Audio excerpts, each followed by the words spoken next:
Mesdames, Messieurs, bonjour, bienvenue au journal. Les projets et programmes mis en œuvre dans les ministères et institutions au Burkina ont été évalués et les résultats de l'évaluation de 207 projets et programmes sont présentés à la 8e Assemblée générale ouverte ce matin. La Fondation Kimi mobilise à Ouagadougou pour venir à bout des cancers dans l'espace UEMOA. Une rencontre technique régionale placée sous l'égide de la commission de l'UEMOA se tient depuis hier. Enfin, la vente de migrants en Libye continue d'être condamnée par les dirigeants du monde entier. Emmanuel Macron promet d'œuvrer en faveur d'une nouvelle résolution pour lutter contre la vente d'êtres humains. Plus de 200 projets et programmes mis en œuvre dans les ministères et institutions au Burkina font l'objet d'une évaluation. Les résultats de cette évaluation sont présentés à la 8e Assemblée générale des projets et programmes de développement ouverte ce matin à Ouagadougou. Il ressort du rapport que la performance des différents projets et programmes est passablement satisfaisante car sur 207 projets, une trentaine sont dans le rouge. Roger Bebamba, Olopoda, reportage. 35,5 sur 50, c'est la moyenne attribuée à l'ensemble des 21 ministères et institutions dans la mise en œuvre des projets et programmes au Burkina Faso. Une performance qui n'a pas comblé toutes les attentes et dans les détails, sur les 207 projets et programmes évalués, 88 sont classés au vert, 82 à l'orange et 37 sont au rouge. Et c'est le département en charge de l'eau et de l'assainissement qui bat le record avec 8 projets à performance insatisfaisante. Les facteurs explicatifs identifiés sont multiples. Il s'agit entre autres du manque d'anticipation sur les procédures de passation des marchés dans la mise en œuvre des différentes activités, de la non-maîtrise des procédures des bailleurs de fonds, du non-respect de la réglementation des projets et programmes. Il peut s'agir souvent également de défenses techniques et financières des prestataires de services. En dépit de ces difficultés, les résultats atteints illustrent bien, selon le chef du gouvernement, les effets positifs des mesures prises pour améliorer la mise en œuvre des investissements publics. Il s'agit de la réforme relative à la loi sur la commande publique et la tenue régulière des revues de portefeuille avec les partenaires. D'autres réformes sont en cours dans le sens de l'amélioration des performances des projets et programmes, l'atteinte des objectifs du PNDS étant en jeu. Nous avons interpellé en 2016 l'ensemble des acteurs afin qu'ils revisitent les procédures et les pratiques pour les expurger des facteurs qui grippent le système de gestion et de gouvernance des projets, des programmes, et qui, par conséquence, tirent les performances vers le bas. C'est également dans ce but que le gouvernement a entamé la relecture de la réglementation générale des projets et programmes de développement dans l'optique d'une plus grande efficacité et d'une plus grande efficience dans la mise en œuvre des projets et programmes de développement au Burkina Faso. Instituée depuis 1995, l'Assemblée générale des projets et programmes vise à créer un cadre d'échange sur les performances et les difficultés des projets et programmes en vue d'améliorer leur exécution et de contribuer ainsi à la réduction de la pauvreté.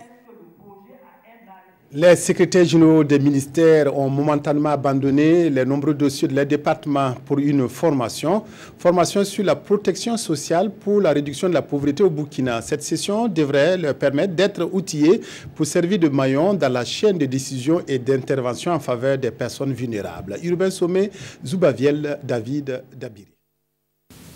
Les secrétaires généraux des ministères à la recherche du savoir en matière de protection sociale. L'initiative est du secrétariat permanent du Conseil national pour la protection sociale en collaboration avec l'UNICEF et l'appui de la Suède. Son objectif, renforcer les capacités de ces cadres des ministères et ce, dans le but d'améliorer les contributions pour l'implantation d'un système de protection sociale pouvant lutter efficacement contre la pauvreté et la situation des personnes vulnérables. Elle devrait aboutir à la mise en place d'un cadre de concertation entre les ONG, associations et autres partenaires luttant pour le bien-être des populations. Nous avons d'abord exécuté des formations surtout pour le niveau opérationnel, notamment les ONG et associations intervenant dans le domaine de la protection sociale. Nous avons aussi organisé des formations pour les cellules interministérielles spécialisées, notamment filets sociaux et assurance sociale.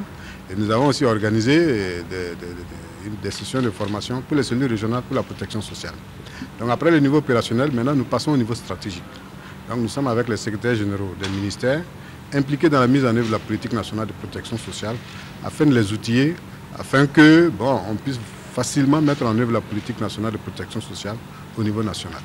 La politique nationale de protection sociale mise en place en 2012 par le gouvernement burkinabé a pour objectif d'offrir à tous les citoyens les moyens de subvenir à leurs besoins essentiels. La prise en charge des personnes vulnérables au Burkina, bientôt soutenue par le centre Roi Salman d'Arabie Saoudite. Ce centre va apporter une aide au ministère chargé de la Femme et de la Santé. Le coût de cette aide en vivres et produits sanitaires destinés aux populations vulnérables s'élève à 4 millions de dollars. Une convention a été signée hier soir pour matérialiser cet appui saoudien au Burkina. Bouma Ernest Nebier. C'est une signature de convention qui matérialise ici le soutien du Centre Roi Salman au Burkina Faso. Un soutien en vivres et en produits pharmaceutiques pour soulager les personnes vulnérables. Le roi du Royaume d'Arabie Saoudite a ordonné d'aider la population du Burkina Faso avec 4 millions de dollars américains pour aider la population vulnérable du Burkina Faso. On a pu avoir à signer le contrat avec les sociétés fournisseurs qui vont fournir les aides aux populations vulnérables au Burkina Faso ici. Dans les jours arrivés, Inch'Allah, s'il plaît à Dieu, on aura une quantité des aides qui va être fournie aux populations du Burkina Faso. Pour Lor Zongo Nye, ce geste d'une valeur de 4 millions de dollars vient à point nommé. Je voudrais vraiment, au nom du gouvernement burkinabé et à mon nom propre, vraiment adresser tous mes remerciements à son Excellence le roi du Royaume d'Arabie Saoudite, par lequel le Centre Salman de secours et d'action humanitaire a bien voulu répondre au cri de cœur que nous avions lancé l'année dernière pour un soutien vraiment en vue de venir au secours aux populations victimes de catastrophes, notamment d'inondations et surtout les couches aussi les plus vulnérables. Ces vivres et ces produits pharmaceutiques vont arriver très prochainement selon le donateur. Ils seront gérés à bon escient, a dit le ministre Lor Zongo Nye. La lutte contre les cancers dans l'espace UEMOA rassemble à Ouagadougou de nombreuses sommités à l'initiative de la Fondation Kimi. Rencontre technique régionale placée sous l'égide de la commission de l'UEMOA. Elle va faire l'état des lieux de la lutte contre le cancer, partager des expériences en la matière et mutualiser les efforts des États de la sous-région pour venir à bout de tous les cancers. Roger Kam, Nathalie Savargo, reportage. Les experts de l'espace UEMOA de la lutte contre le cancer réunis à Ouagadougou. Sur initiative de l'épouse du chef de l'État burkinabé, ils vont partager leurs expériences afin de fédérer leurs efforts pour donner une réponse cohérente à ce fléau. Longtemps considéré comme une maladie des pays riches et développés, le cancer est de nos jours une réalité qui se vit au quotidien dans notre espace communautaire.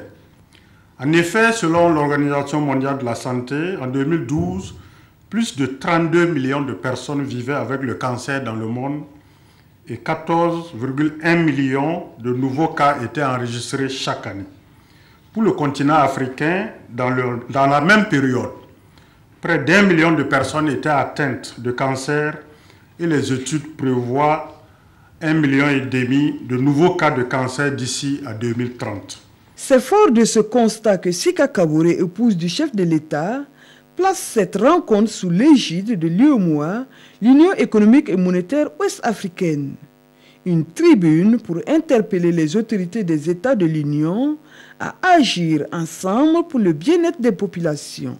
Les cancers sont bel et bien un véritable problème de santé publique dont les conséquences sur la vie des individus, le calvaire de leurs familles nous interpelle. Si nous prenons le cas spécifique du Burkina Faso, nous devons reconnaître que la situation est suffisamment préoccupante avec près de 5000 cas attendus chaque année. Et qui dit cancer, dit souffrance pour les victimes, ruine économique pour les ménages. Face à un phénomène d'une telle ampleur, nous n'avons pas le droit de penser que le combattre relève des seuls pouvoirs publics. Un honneur pour l'UEMOA, dira le premier responsable de l'institution. Il a indiqué que la rencontre cadre avec les missions de l'institution. La politique de santé figure en bonne place dans la politique sectorielle de l'Union. Nous resterons attentifs aux recommandations qui sortiront de cette rencontre technique et exploiterons toutes les opportunités pour amener les décideurs des États membres à investir davantage dans les dispositifs nationaux de lutte contre toutes les formes de cancer. Les conclusions et recommandations devront permettre à la Fondation Kimi de poursuivre son plaidoyer avec des bailleurs de fonds pour lever des ressources, mais aussi avec les premières dames des pays de l'UEMOA afin qu'elles s'engagent à la lutte contre le cancer dans leurs pays respectifs.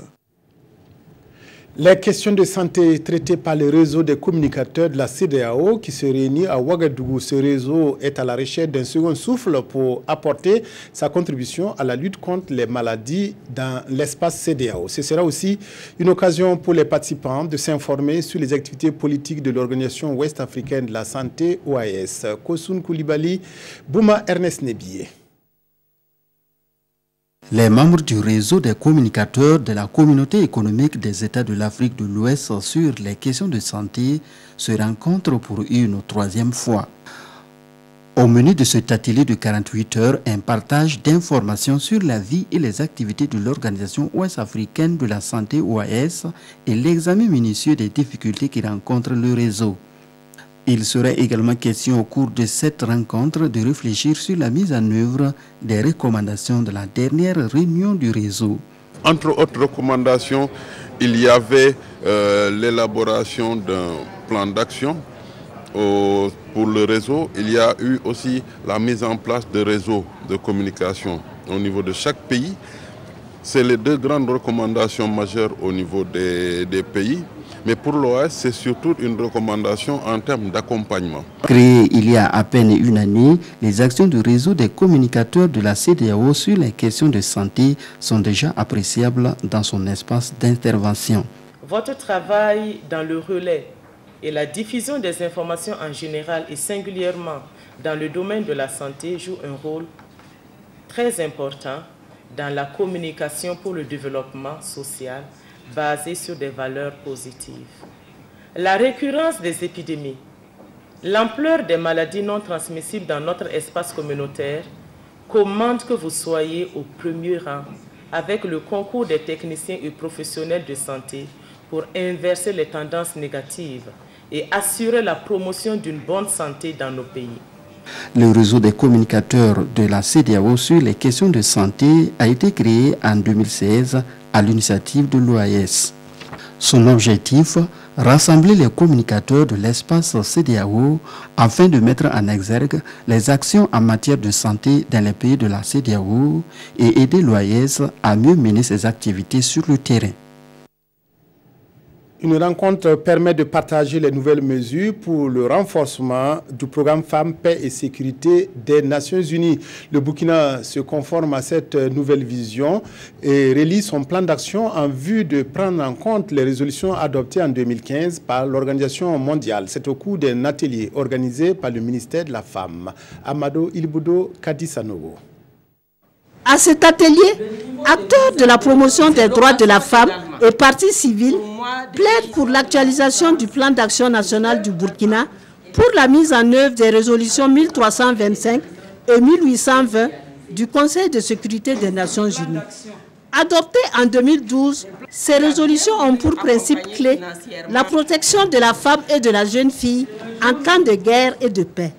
De nouvelles résolutions viennent d'être prises par les Nations Unies. Ces acteurs réfléchissent pour l'intégration de cette nouvelle résolution. L'utilisation des femmes et des filles dans les actes de terrorisme, les Nations Unies ont encore pris de nouvelles résolutions, parmi lesquelles une résolution qui contribue au renforcement du programme paix et sécurité. Il est donc de bon ton que ce plan d'action qui est là déjà soit relu afin de prendre en compte cette nouvelle donne. Durant 3 jours, les participants vont examiner les 4 axes du plan d'action 2012 afin d'actualiser les données. À savoir un axe qui porte sur l'intégration de la dimension genre dans la gouvernance sécuritaire, un axe qui porte également sur la prévention des violences à l'égard des femmes et des filles, un autre axe qui porte sur la protection et la réhabilitation des femmes en période de conflit, et un autre axe qui porte sur la promotion des droits de la femme. Et il s'agira pour chaque acteur d'essayer d'approfondir les différents axes et d'actualiser les données. À la fin de cet atelier, les participants espèrent avoir un plan d'action prenant en compte cette nouvelle résolution en vue de son adoption en Conseil des ministres. La loterie nationale burkinabé continue de faire des millionnaires. Environ 62 millions de francs ont été distribués à plusieurs gagnants du 4+1 du vendredi 10 novembre dernier. Les heureux gagnants sont entrés en possession de leur chèque hier au siège de la LONABé. Gérard Sommet, Maïmouna Traoré. Voici les heureux gagnants du 4+1 du jeudi 10 novembre 2017. Sidiki Sawadgo et Amidou Sawadgo. Pour avoir misé respectivement près de 240 000 francs CFA et 300 francs CFA, ils empochent aujourd'hui chacun plus de 62 millions de francs CFA. Je ne peux rien décider pour le moment. Mais selon moi, mes pensées, bon, je verrai ce qui va passer après. Mon projet, c'est de construire. J'avais commencé à construire, je n'ai pas terminé d'abord. Voilà, ma proposition, je vais terminer ça d'abord, avant de voir ce qui va passer après. Je me sens les joies seulement. Parce que quand tu joues pour gagner, Si tu gagnes, tu es content. Cette somme de compte pour faire ma constitution. Par exemple, le Sylvatrium, pour pouvoir voir l'argent demain. J'avais gagné à peu près 1 million et quelques avant de gagner ça. Pour le premier responsable de la LONABé, des mesures sont prises pour accompagner ses bénéficiaires. Lorsque nous avons nos gagnants, faisons tout pour que l'argent qu'ils ont gagné au jeu leur soit bénéfique. Et pour cela, nous avons même signé une convention avec la maison de l'entreprise, qui est l'entité la plus qualifiée pour conseiller les détenteurs de revenus qui veulent entreprendre. Tous deux, habitants de la ville de Ouagadougou, ils comptent, parallèlement à leur projet, s'investir dans l'éducation de leurs enfants. Les dirigeants du monde entier continuent de condamner la vente de migrants en Libye. En recevant hier à l'Élysée le président guinéen Alpha Condé, président en exercice de l'Union africaine, le président Emmanuel Macron a dénoncé le honteux commerce. Le président français a indiqué qu'une nouvelle résolution était à l'étude pour combattre le trafic des êtres humains. Alpha Condé, le président en exercice de l'Union africaine et président de la Guinée, a été reçu à l'Élysée. Parmi les nombreux sujets abordés avec son homologue français, la situation en Libye après la diffusion choc par la chaîne américaine CNN de la vente de migrants africains comme esclaves en Libye, un trafic vivement dénoncé par Emmanuel Macron. C'est un crime contre l'humanité, c'est une des formes de trafic aussi aujourd'hui les plus rentables et qui nourrit les délinquances les plus graves et pour partie des réseaux terroristes. Donc la dénonciation par la France a été immédiate, elle est sans appel. Également au menu des discussions, la Syrie, où construire la paix passera forcément par une solution politique qui devra rassembler toutes les sensibilités politiques et toutes les minorités, a dit Emmanuel Macron. Une solution largement envisagée aussi ce lundi du côté de Sotchi en Russie, où Vladimir Poutine recevait ses homologues iraniens et turcs. L'avenir de Robert Mugabe après son départ du pouvoir au Zimbabwe, au centre des commentaires des journaux de ce jeudi. Les quotidiens s'intéressent aussi à la prochaine visite au Burkina du président français Emmanuel Macron. Revue de presse, Toboum Evelyne Dabiré. Visite du président français au Burkina le 27 novembre, informe Citoyen. Objectif: dévoiler sa vision de la relation entre la France et les pays africains, discuter de la lutte contre le terrorisme au Sahel et évoquer les grandes lignes du grand partenariat avec l'Afrique promu lors de sa campagne présidentielle, explique ce journal. Une visite que l'ODJ voit d'un mauvais œil et, écrit-il dans l'Express du Faso, si Macron vient ici, c'est pour marquer sa présence dans son précaré et continuer à sécuriser l'exploitation de nos ressources naturelles. Après analyse, Sidoya soutient que cette visite a 1000 enjeux. Autre actualité, Emerson Mnangagwa, l'ancien numéro 2 de Mugabe, sera investi président du Zimbabwe ce vendredi, informe Sidoya.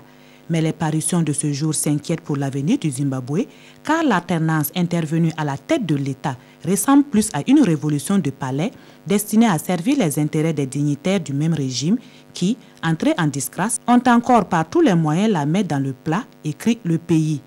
Point de changement donc selon ce journal pour qui il s'est agi de déshabiller Pierre pour habiller Paul. Même son de cloche dans l'observateur Palga qui estime que Mnangagwa n'est pas la solution aux problèmes économiques et sociaux du Zimbabwe.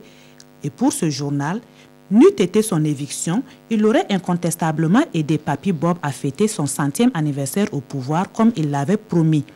Le futur président est d'ailleurs décrit comme un personnage horrible qui baigne dans le sang et qui porte la responsabilité de la mort de 20 000 civils tués en 1980, rapporte Le Pays.